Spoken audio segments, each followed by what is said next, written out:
Ve Kadınlar Günü burada tabii biraz kutlanıyor. Önemli bir bayram, resmi tatil. Buranın insanları için yine de gezilebilecek, görülebilecek bir yer. Çünkü yani gidilebilecek deniz sayısı çok fazla değil Rusya'da. Bunların midyeleri, burası midye var. Böyle yapıyor bu arkadaş.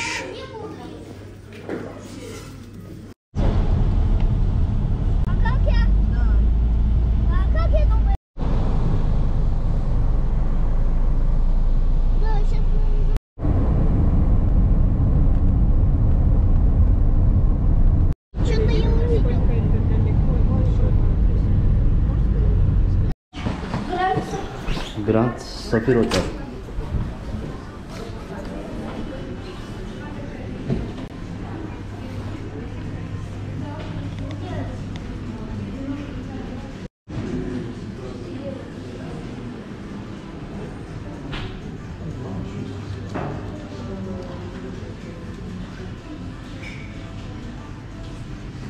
Otelimize vardık arkadaşlar. Burası 2 gün geçireceğimiz Grand Safir Otel.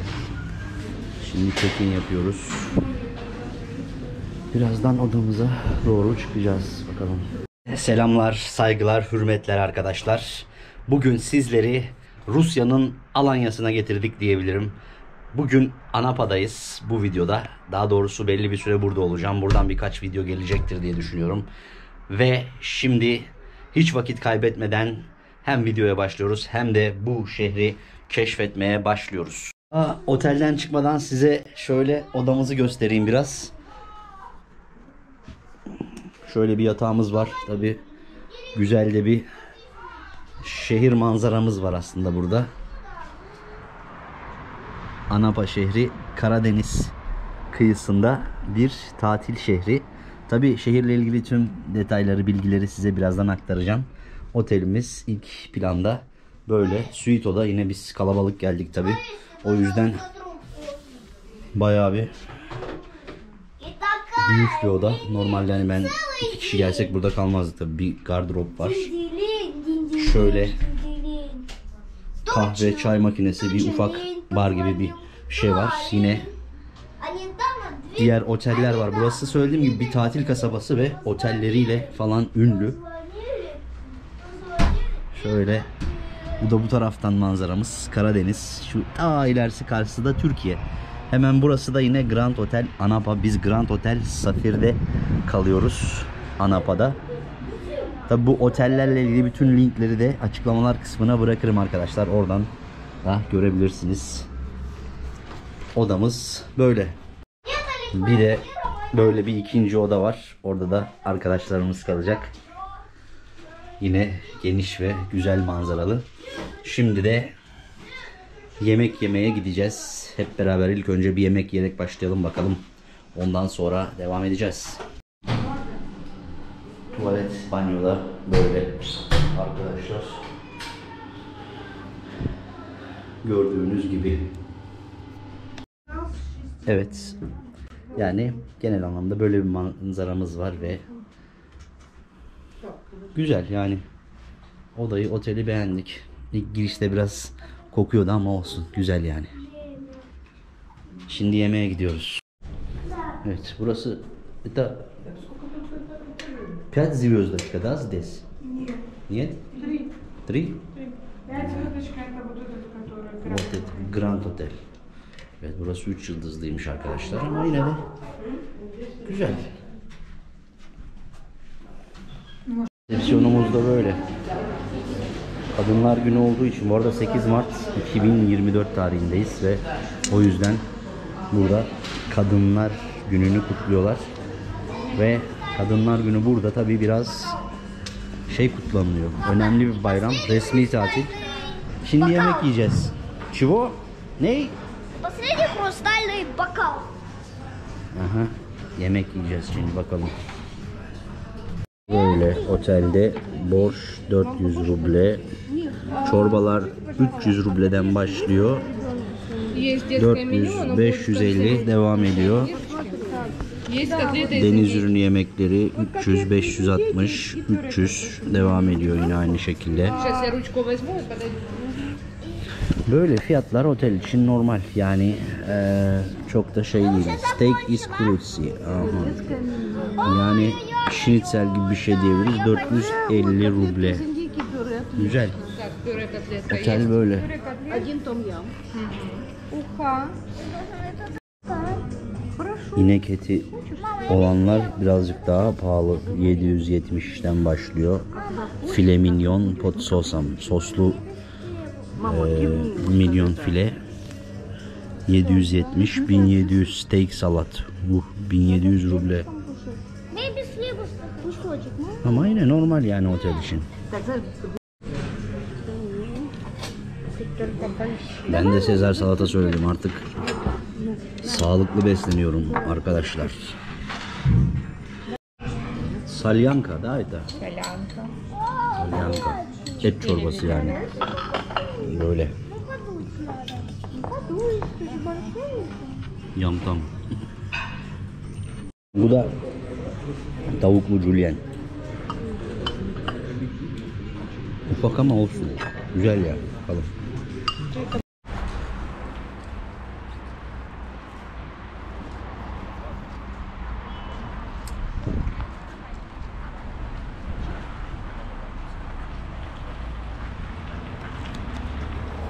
Arkadaşlar işte otelimiz gördüğünüz gibi. İlk olarak şunu söyleyeyim size. Belli bir süredir maalesef video çekemedim. İşin aslı birkaç yani seyahat planı yapmıştım fakat mevsimsel hastalıklar yüzünden ertelemek zorunda kaldık. Özellikle çocuk hasta olduğu için gidemedik. Dolayısıyla bir ara vermek durumunda kaldım ama inşallah bundan sonra çok daha düzenli olacak. Ve bunun dışında bir de size şunu söylemek istiyorum.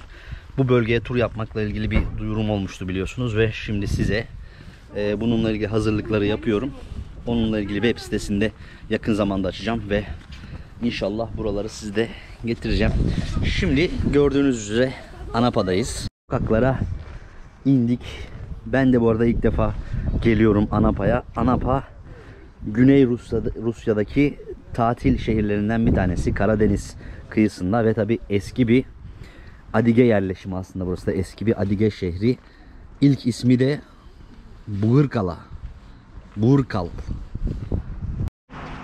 Bu da yine Anapa'nın güzel otellerinden bir tanesi. Grand Hotel Anapa 5 yıldızlı. Bizimkisi ise şurası 3 yıldızlı Grand Safir Hotel Anapa.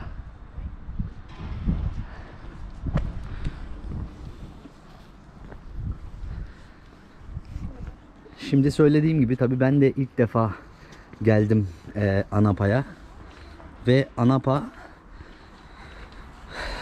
tam hemen Türkiye'nin karşı tarafında Karadeniz kıyısında çok şirin güzel bir şehir. Yani şöyle özetlemek gerekirse mesela Soçi'ye herkes Rusya'nın Antalya'sı diyor. Yani eğer Rusya'nın Antalya'sı orası dersek burası da Rusya'nın Alanya'sı olur. Öyle bir yer tanımlamak açısından. Öyle söyleyeyim size.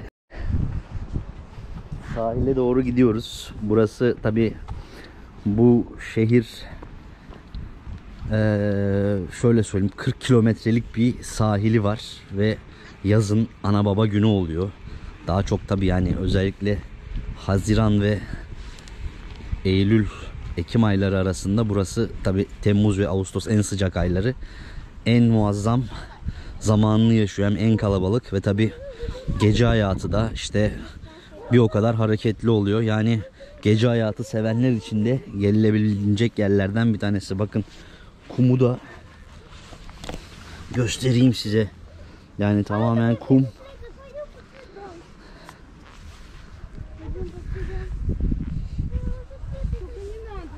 Yani tam anlamıyla turistik bir şehir. Sahile geldik. Tabii şu an Mart'ın 8'i. Yani 8 Mart Dünya Kadınlar Günü. Dolayısıyla izleyen tüm kadınların da yani hanımların Dünya Kadınlar Günü'nü kutlarım bu arada. Bu sebeple burası tatil zaten. Rusya'da tatil olduğu için biz de bu tarafa geldik. Bakalım. Hem yeni bir şehir göreyim hem de birazcık daha böyle Karadeniz deniz havası alalım istedik ama şu an soğuk. Yani bu bölge arkadaşlar yazın dedim ya 40 kilometrelik bir plajı var. Şu baştan bu başa kadar böyle upuzun bir plaj ve acayip dolu oluyor buralar. İnsanlar tabii şu an denize giremiyorlar fakat işte yürüyüş yapıyorlar, geziyorlar sahil boyunca. Güzel, denizi de göstereyim size biraz. Şu an temiz duruyor olabilir ama yazın yani çok insan olduğu için hem daha birazcık daha böyle rengi daha değişik oluyor ve çok yosunlu oluyor burası. Hani tabi buranın insanları için yine de gezilebilecek, görülebilecek bir yer. Çünkü yani gidilebilecek yani deniz sayısı çok fazla değil Rusya'da. Dolayısıyla burası da onlar için güzel bir yer oluyor. Geliyorlar gezmeye de. Şimdi sahil boyunca yürürken hem size denizi, etrafı göstereyim. İşte Grand Hotel Anapa. Grand Hotel Anapa'nın yani gerçekten güzel otel. Tam böyle zaten sahilde. Ve burada çok eğlenceler falan oluyordur. Şimdi bile hala dolu yani. Halen dolu. İnsanlar bak orada havuza giriyorlar. Yüksek ihtimalle sıcak havuzu var onların. O yüzden giriyorlar. Yani Anapa şehri genel hatlarıyla böyle diyebiliriz. Bir tatil kasabası. Gelinebilir mi? Gelinebilir. Tabi buraya gelmek isterseniz de nereden geleceksiniz? Nasıl geleceksiniz? Ondan bahsedeyim biraz. Yani en kolay yol işin aslı Krasnodar'a burası 3 saatlik uzaklıkta. Araçla 3 saatte ulaşabiliyorsun. Dolayısıyla yani Soçi'ye gelmeniz lazım işin aslı geleceğinizde. Soçi'den de yine buraya tren, işte dolmuş, taksi ve benzeri şeylerle ulaşabilirsiniz. En kolay gelme yöntemi bu. Ama söylediğim üzere burası daha fazla yazın insanların ilgisini daha çok çeken, işin aslı Güney Rusya'da önemli bir tatil kenti. Arkadaşlar ilk izlenim olarak yani işin aslını söylemek gerekirse benim stilim bir şehir değil. Ben zaten hani deniz tatili için Karadeniz'i Türkiye'de de çok tercih etmiyorum. Karadeniz kıyısını yani deniz anlamında yanlış anlaşılmasın. Karadeniz bölgesini çok seviyorum da deniz anlamında çok tercih etmiyorum. O yüzden aslında burayı da hani yaz tatili için hani öyle bir tatilim varsa belki burada harcamam. Sadece gece hayatı için gelinebilir diye düşünüyorum buraya. Eğer Türkiye'den gelmek istiyorsunuz samimi olarak yani fikrimi söyleyeyim. Hani aman aman ille de gelir falan tarzı bir yer değil. Onu söyleyeyim.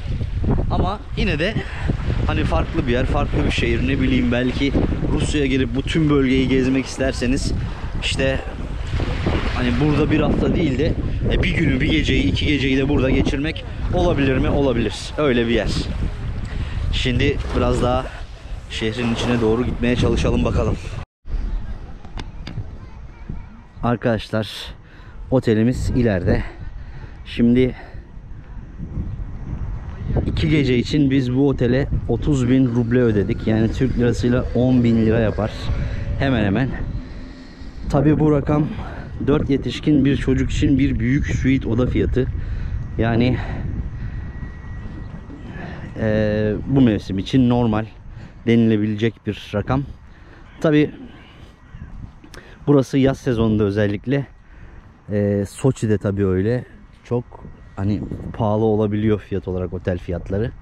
Ama şu an böyle otel fiyatlarını daha önce söylediğim gibi aşağıdaki linkten yani linklerden aşağıda koyuyorum. Otel fiyatlarını veya işte tutmak isterseniz oradan tutabilirsiniz ya da yine uçak bileti Rusya için almak isterseniz bu linkleri kullanabilirsiniz. Bugün sahil boyunca geziyorum ve gezdiriyorum sizi. Tabi daha başka yerlerinde inşallah bu şehrinde gezeceğiz. Şimdi size kısaca hem şöyle etrafı gezdirirken hem de şehrin tarihinden biraz bahsetmek istiyorum. Şehrin ismi söylediğim gibi Anapa. Eski ismi ya daha doğrusu Adigece'deki ismi yani Çerkezce'deki ismi ise Biurkal. Burası Krasnodar Krayı'na bağlı. Adige Cumhuriyeti değil yani burası. Krasnodar krayına bağlı olan bir şehir. Tabii yemek kültürü olarak işte şu karşıda gördüğünüz gibi burası da mesela bir Kafkas restoranı. Yine Kafkas mutfağı hakim. Bu şehrin nüfusu 150 bin 200 bin arasında. Tabii yazın çok daha fazla oluyor. Daha kalabalık oluyor. 2500 yıllık bir tarihe sahip. Geçmişi çok uzun olan bir şehir. Yani daha da söylediğim gibi bugünkü yani Çerkezlerin, Adigelerin atalarının kurduğu bir şehir. Milattan önce işte 6. 7. yüzyıllarda. Ondan sonra tabii Grek kolonileri de gelmiş buraya. Kolonileştirmişler yani. Grekler de yerleşmiş yani Yunanlılar. Tarihi bu tarihlerden başlıyor. Şöyle kazlar, ördekler de yüzüyor.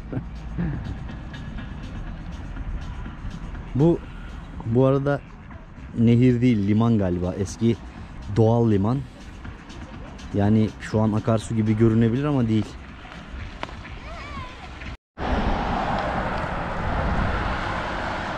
Yani arkadaşlar anlayacağınız bu Anapa şehri şu anda da bir liman kenti ve çağlar boyunca da hep bir liman ve ticaret kenti olmuş. Adigelerin yani ticarete işte dünyaya açılan kapısı konumunda, hatta eski yıllarda eski zamanlardaki ilk başkentlerinden olduğu söyleniyor. Yani seçtikleri işte başlarında bulunan kişi burada ikamet ediyormuş ve emrinde işte en az 15-20 bin kişilik bir orduyla burada bulunuyormuş. Şimdi tabi Rusçadaki ismiyle Anapa, Adigece eski ismiyle Biburkale ve geziyoruz. Şimdi şehrin merkezine doğru yavaş yavaş ilerliyoruz ve gördüğünüz gibi burada bir devasa oyun parkı, fuar alanı gibi yani atraksiyonların yapıldığı bir oyun parkı. İşte bir gözlem, ne bu, bunun ismi neydi unuttum. Yani oyun parkı var. İnsanlar gelip burada zaman geçiriyor.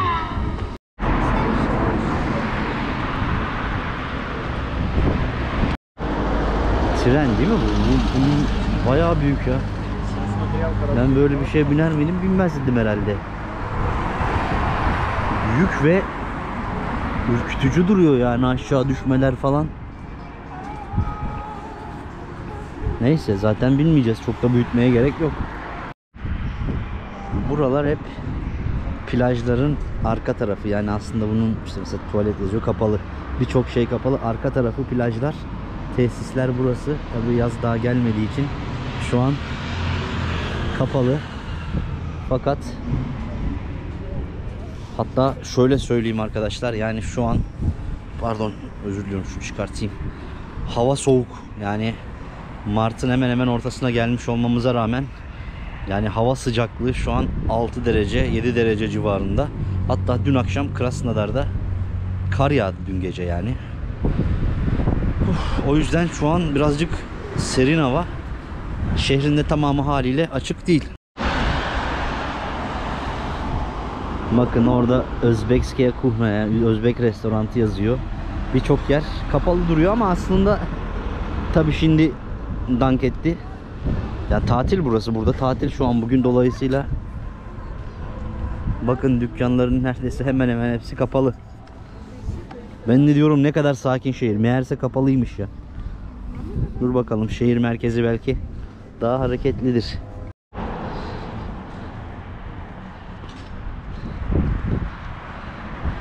Ters evden burada da var.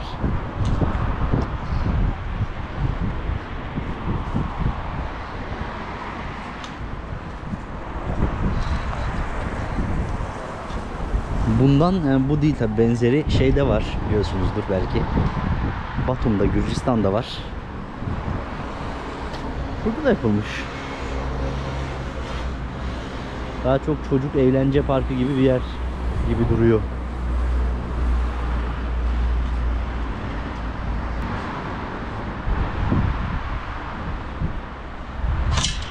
Aslında burada güzel bir çarşı pazar gibi bir şey var. Yarın buraya gelebilirim ama şöyle bir hem etrafı, yaşamı, genel ekonomiyi, fiyatları göstereyim. Çoğu zaman çoğu arkadaşım soruyorlar. Buraları bir göstermek istiyorum size ama söylediğim üzere kapalı şu anda. Bugün çünkü tatil burada. Yani resmi tatil. O yüzden kapatmışlar. İnşallah açık olursa yarın şuraya boydan boya bir gezelim. Güzel bir içerik olur diye düşünüyorum. Bu arada içerik demişken arkadaşlar lütfen beğenmeyi, yorum yapmayı, tabi kanala abone değilseniz abone olmayı unutmayın. Vallahi siz yorum yaptıkça, işte beğendikçe, yani daha fazla izledikçe inanın bu çok daha büyük bir motivasyon kaynağı oluyor ve daha iyi videolar yapmak için elimizden geleni daha iyisini yapmaya çalışıyorum tabi. O yüzden sizden ricam lütfen etkileşim vermeyi unutmayın videolara. Böylelikle hem de size etrafı göstereyim biraz daha fazla. Tabi burada yine sahil kenarında olan özellikle binaların çoğusu otel. Mesela şu karşıdaki bina, gördüğünüz binada San Marin Hotel Anapa, buranın yine ünlü otellerinden bir tanesi. Veyahut da zaten bu sahil boyu her otel işin aslı yazın çok hareketli ve güzel oluyor. Vay vay vay vay vay. Burası da Plaza Otel. Dekorasyonları güzel olmuş.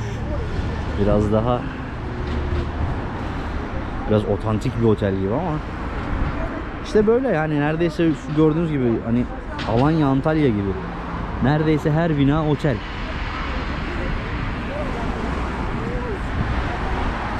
Bakın güzel yapmışlar. Şehrin muhafızları.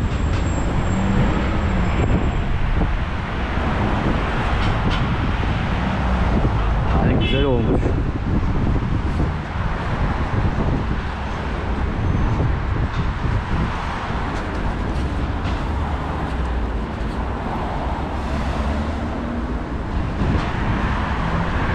Dediğim gibi çok aşırı derecede soğuk var.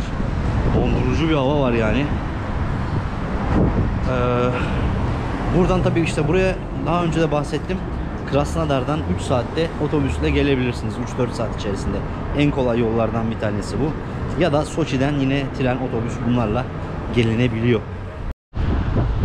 Yani tam diyordum ki bu evlerden burada hiç görmedim, şu küçük evlerden. Krasnodar'da bile var. Yani şehir merkezinde bile var. Derken gördük. Genel anlamda şehir yine merkezine doğru özellikle gayet düzenli ve temiz. Bu arada arkadaşlar şu an Krasnoarmeyska, yani Kızıl Ordu Caddesi boyunca ilerliyoruz. Burada toplu taşıma minibüslerle ve dolmuşlarla yapılıyor. Ve tabi isterseniz taksiyle, en aslında mantıklı yol o oluyor. Fakat biraz daha tabi pahalı olabilir. Çünkü şu an için dolmuş fiyatı bu bölgede, Krasnodarski Kray bölgesinde 45 ruble, yani 15 lira civarı. Fakat taksi minimum işte tek yön 250'den başlar gibi düşünün. Hani 3-4 kilometrelik bir yolda. Dolayısıyla geldiğinizde aklınızda bulunsun. İşte dolmuşlar da böyle. Bayağı küçük, hatta çok eski model olanları bile olabiliyor. Yani dolmuşları kullanmak daha mantıklı buraları gezerken. Yani yalnız bayağı sanatsal kapılar, evler, binalar var, enteresan.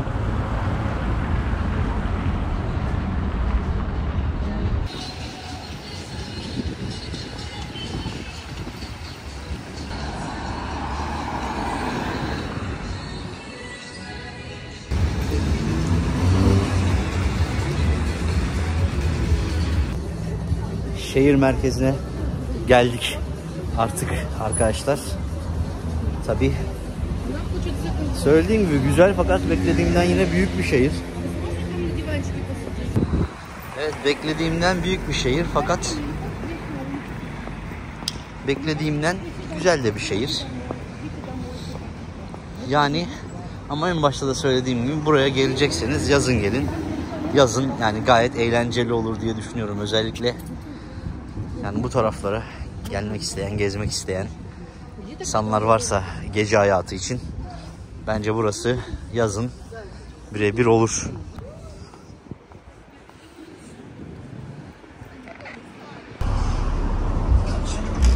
Yalnız merkeze yaklaştıkça evler bir işte caddeler daha bir şirinleşti. Sanki şey gibi değil. Yani o otellerin olduğu bölümden çıkıp böyle daha doğrusu birazcık herhalde sahilden uzaklaştık. Daha böyle bir tipik Rus işte Adige kasabası haline geldi burası. Tabii öyle söyledim ama bunların da çoğusu yüksek ihtimalle yine otel, yani otel veya işte pansiyon tarzı yerler. Tabii pansiyonlar da bulabilirsiniz tabii. İlla biz hani otelde kaldık ama hani sadece otelde mi kalınıyor gibi düşünmeyin. Yani pansiyon, ev, her şey bulunabilir buralarda da.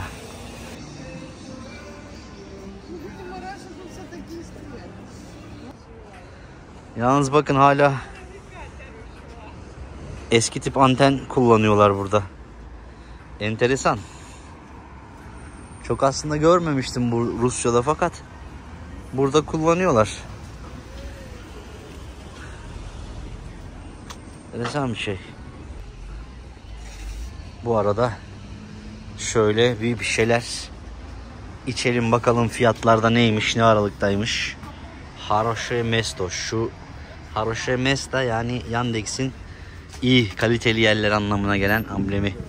TripAdvisor gibi düşünün. O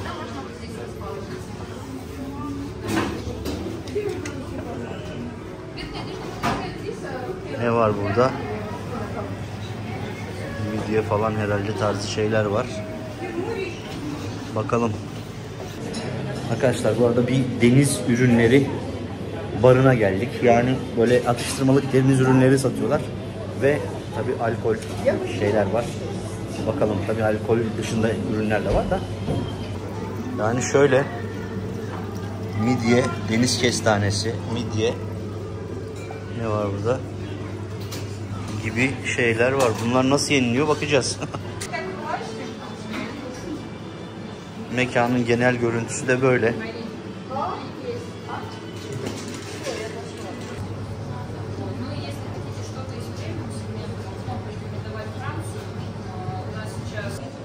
Yani mekanı midyelerle, deniz ürünleri konseptiyle süslemişler. Tabii burada da yani deniz kenarı bir yerleşim yerine gelince genelde biliyorsunuz restoran kültürü falan da buna evriliyor. Burada da deniz ürünleri. Bakalım şimdi midye tarzı bir şeyler. Onlar yiyecekler. Ben yiyemiyorum böyle şeyler. Ama göstereceğim size. Baksanıza masa ayrıldı yazısı bile deniz taşından. Yalnız arkadaşlar şöyle bir fiyatlara baktım da bu deniz ürünleri kafesinde, yani barda burada ya minimum fiyat 380 ruble, 100. Yani böyle 1190'a var, 1290'a var. Bunlar 400, 300, 400 lira falan yapıyor. Ne bileyim ya, bizim hanım arkadaşları falan bu deniz ürünlerinin hepsini seviyorlar. Ben her şeyi yiyemiyorum abi. Abla aşıyor.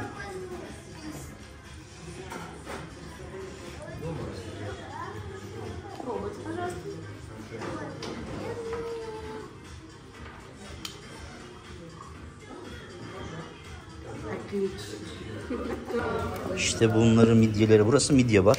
Böyle yapıyor bu arkadaş.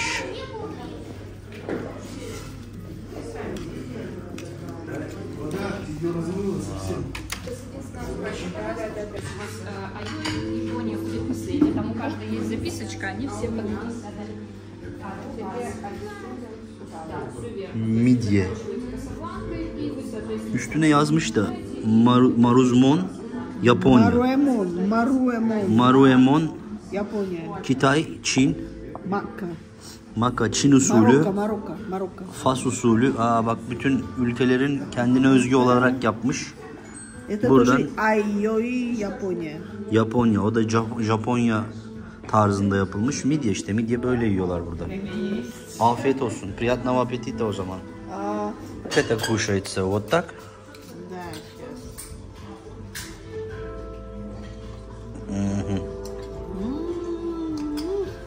Приятного аппетита ne diyelim. Enteresan, ben ama hiç yiyemiyorum yani, böyle midye zaten yemem abi de. Afiyet olsun, ne diyeyim. İba. Sen de çek.